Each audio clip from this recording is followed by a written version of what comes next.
My future mother-in-law wasn't just planning a wedding, she was orchestrating a hostile takeover of my life, and my fiancé was her willing accomplice. The diamond on my finger felt less like a symbol of love and more like a down payment on a future that was no longer my own. His mother was the CEO of this new venture, and my own fiancé Ethan had just handed her the keys to the entire company. Our dream had been so clear, so wonderfully us. Ethan and I had pictured a fall wedding in Napa Valley, set against the rolling hills and rows of grapevines turning gold and deep burgundy. We imagined an intimate gathering of our 75 closest friends and family, the people who had actually been part of our story. We talked about a lively jazz trio, long wooden tables set under a canopy of stars, and amazing farm-to-table food served family style. It was meant to be a genuine celebration, a party that reflected our personalities. We had meticulously saved $38,000 for it, a testament to years of disciplined work, intended to start our new life with a foundation of joy, not a mountain of suffocating debt. For a few blissful weeks, that dream felt so real, I could almost smell the crisp autumn air and hear the clinking of wine glasses. Then the hurricane made landfall, and her name was Evelyn. My future mother-in-law is a woman who moves through the world with the quiet, unshakable confidence of a monarch. She doesn't just enter a room, she takes possession of it. Her eyes scan everything, cataloging, assessing, and filing away people and objects into mental categories of acceptable and in need of improvement. When we shared our happy news with her and Ethan's father, Richard, her smile was dazzling, but her mind was already drafting a new blueprint. She immediately appointed herself the creative director of what she called the Ethan and Sarah Merger, a title she created for a role only she felt qualified to hold. My vision of a rustic, heartfelt gathering was elegantly swept aside with a flick of her wrist, as if dismissing a slightly bothersome insect. In its place, she began to architect a spectacle, a production designed to broadcast her own social standing to the world. Napa Valley? She mused, her voice a gentle, melodic hum of polite concern as I showed her pictures of the vineyard we had fallen in love with. Oh, darling, that's very charming, but a wedding is a public declaration. This is the union of two significant families. It requires a certain level of sophistication. Richard, a man who had long ago mastered the art of being his wife's silent, nodding support beam, chimed in with practiced gravity. Sophistication, he repeated, as if tasting a fine wine. The word hung in the immaculate, sterile air of their Pacific Heights mansion like a verdict. In the beginning, I tried to be accommodating. I told myself this was just a mother's enthusiasm for her only son's wedding. I smiled and listened through her lengthy, detailed descriptions of grand hotel ballrooms, classical string orchestras, and a guest list that was expanding exponentially. It now featured business associates I'd never heard of, distant relatives from the East Coast, and a roster of names that sounded more like a list of potential investors than a group of loved ones. I held on to the naive hope that this was just an initial wave of excitement, that we could gently steer the conversation back towards something resembling our own reality. I was profoundly mistaken. The first real battle was fought over the venue. Realizing the vineyard was a lost cause, Ethan and I found what we thought was a perfect compromise. It was a beautifully restored historic waterfront warehouse in San Francisco with exposed brick, soaring ceilings, and a stunning deck with panoramic views of the Bay Bridge. It was elegant, unique, and most importantly, it was within our budget. I was buzzing with excitement when I presented the idea to Evelyn. She took my phone, holding it between her thumb and forefinger as if it were a curious, potentially contaminated artifact. She glanced at the screen for less than 3 seconds before letting out a soft, well-practiced sigh. "It's very industrial," she said, making the word sound like a terminal diagnosis. "But our circle has certain expectations. We need something classic, a landmark. I have always imagined the Fairmont." I couldn't suppress a short, sharp bark of laughter. The Fairmont Hotel, the rental fee for one of their smaller ballrooms, would cremate our entire $38,000 savings and then demand more. Evelyn, that's a beautiful idea, but it's not just in a different price range, it's on a different financial planet. We would be looking at over $90,000 just for the room before a single plate of food or flour. It's simply not something we can do. She waved her hand with a dismissive flick of her wrist, a gesture I was beginning to truly despise. Oh, finances are just details, sweetheart. Let's not get bogged down in the numbers. This is a once-in-a-lifetime moment. One finds a way. One must never appear to be strained. That was the first time a genuine, icy fear snaked its way up my spine. The casual, almost airy assumption that I would somehow materialize a small fortune to underwrite her social aspirations was astonishing, and her phrase, "never appear to be strained," echoed in my mind. Who was the one who mustn't appear strained? It certainly wasn't her. Ethan, sensing the rising storm front, made a weak attempt to play mediator. "Mom, we're just trying to be financially responsible. We want to start our marriage on solid ground. Maybe there's a compromise." Evelyn simply smiled at him. It was a patient, deeply indulgent smile, the kind a parent gives a child who has said something endearingly naive. It seemed to make him deflate right in front of me. "Ethan, my love, a wedding is the most important social credential a family can present. It solidifies our standing. We simply cannot afford the perception that we are cutting corners. It sends the wrong message entirely." The conversation stalled there, but the full-scale invasion had just begun.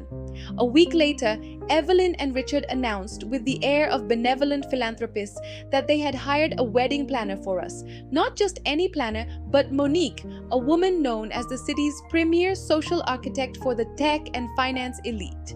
Her portfolio was a curated gallery of extravaganzas, featuring things like custom ice sculptures and floral arrangements that cost more than my annual salary. They had not consulted us. They had not even floated the idea. They simply presented it as a done deal, a generous gift. A gift, I would soon learn, for which I was expected to cover the invoice.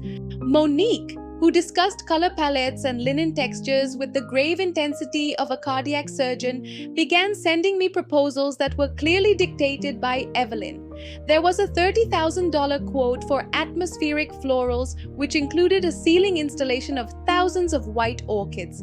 There was a plan for a custom couture gown from a designer Evelyn admired, a dress that would cost more than my remaining car payments, the pièce de résistance, a live watercolorist to capture the reception, a $15,000 add-on. I stared at the figures on my screen, a wave of nausea rolling in my stomach. I felt like an unwilling participant in someone else's bizarre, high society fantasy. Every single attempt I made to inject a dose of reality was met with the same wall of polite condescension. "But Sarah, this is simply the baseline for an event of this caliber," Evelyn would say in her smooth, placating tone. "We wouldn't want your guests to think we'd been economical, would we?" The constant, unyielding pressure was starting to erode my sanity. Was I the one who was unreasonable? Was my desire to begin a marriage without crippling debt some kind of social faux pas? I looked to Ethan, my partner, my teammate, my supposed defender. But the man I saw was frozen, paralyzed by decades of conditioning to never, ever cross his mother. "I know it's a lot," he would say, pacing the hardwood floor of our small apartment after another soul-crushing call with Evelyn. "But she's just so passionate about this. She's so invested. Can't we find a way to meet her in the middle?" "The middle?" My voice was sharp with disbelief. "Ethan, her starting point is in a different galaxy. The middle ground between Earth and Neptune is still deep space. She is asking us to take on 6 figures of debt for a party. A single party. Does that sound like a rational way to begin our lives together?" He wouldn't look at me. He'd just stare at his feet, his shoulders slumped. "It's just, their reputation is very important to them." And in that moment, I understood this was no longer about a wedding. This was a battle for control. It was about whose life this was going to be, and more critically, whose money was going to fund it. I decided my only remaining course of action was a direct, respectful confrontation. I arranged to meet with Evelyn and Richard alone, without Ethan. I rehearsed my speech on the drive over, focusing on a tone that was firm but not hostile. I sat on a rigid, silk-upholstered couch in their cavernous living room, a space that felt more like a museum than a home. The air was thick with the scent of expensive lilies and unspoken expectations.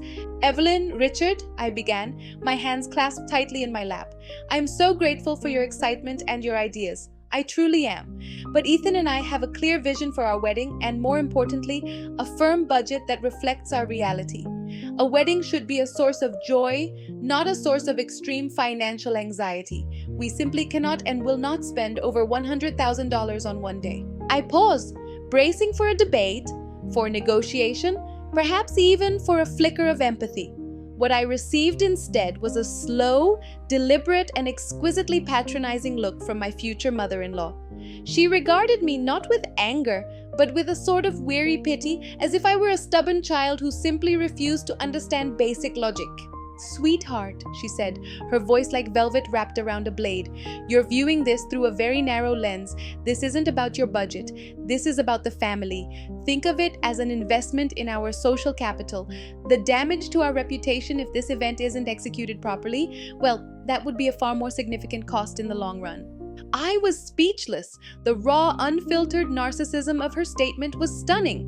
She had just told me, to my face, that my financial well-being was an inconvenient footnote compared to what her friends might whisper about her at their yacht club.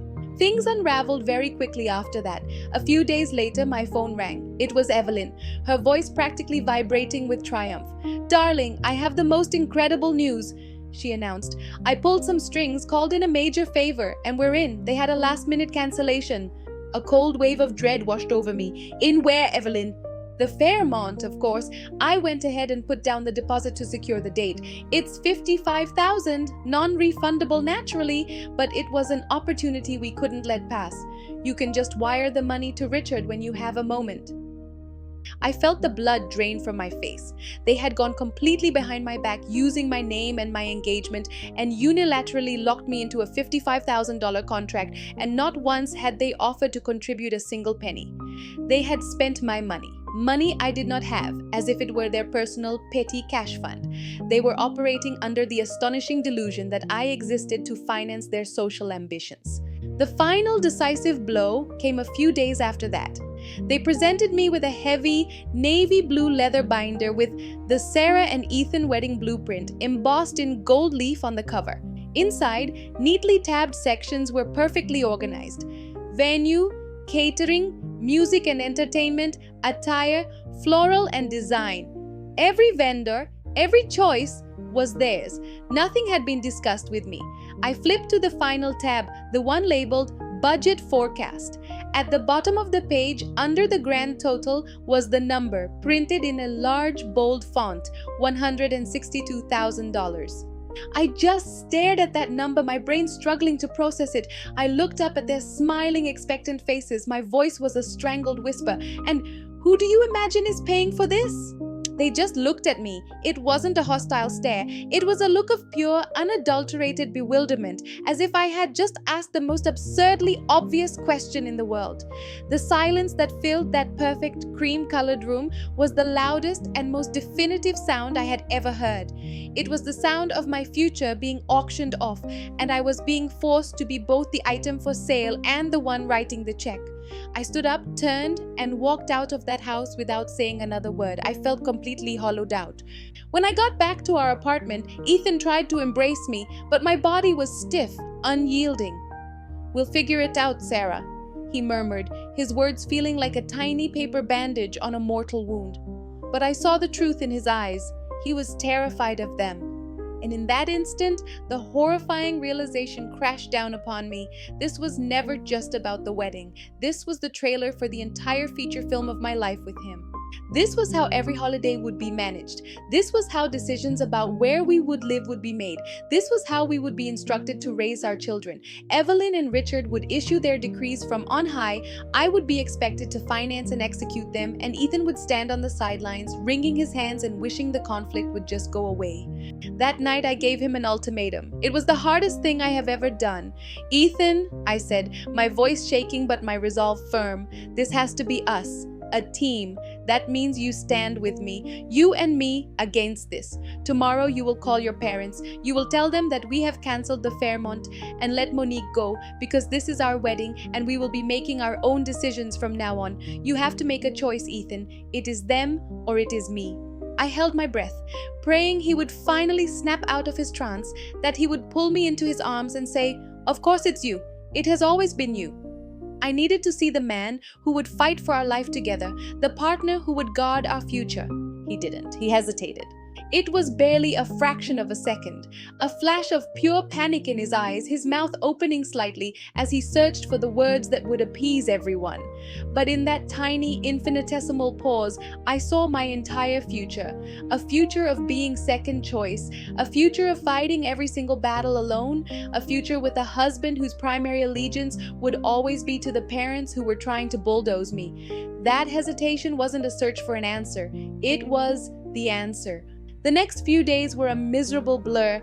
I kept waiting for him to have an epiphany, to make a grand gesture, to prove my fears wrong. Instead, he tried to pretend the gaping canyon between us didn't exist.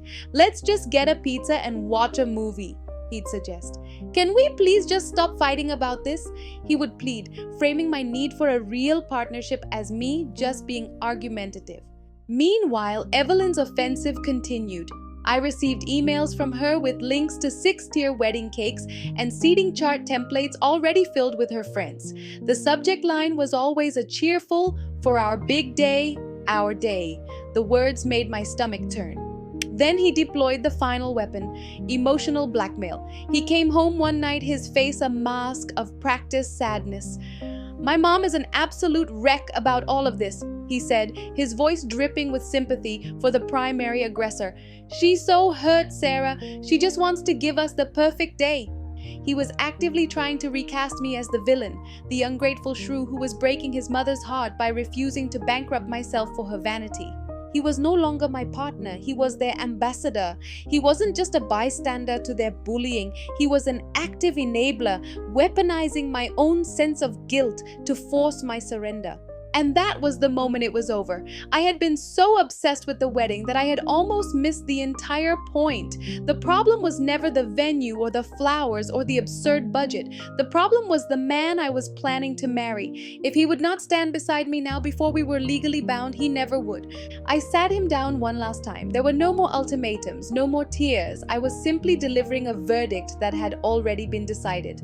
"I can't do this, Ethan," I said, my voice quiet and clear. "I cannot marry into a family that views me as a line of credit. And I cannot marry a man who will not stand up for me and for us. I refuse to." He fell apart. He begged, he cried, he swore he would finally talk to them and fix everything. He suggested we postpone just to let things cool down.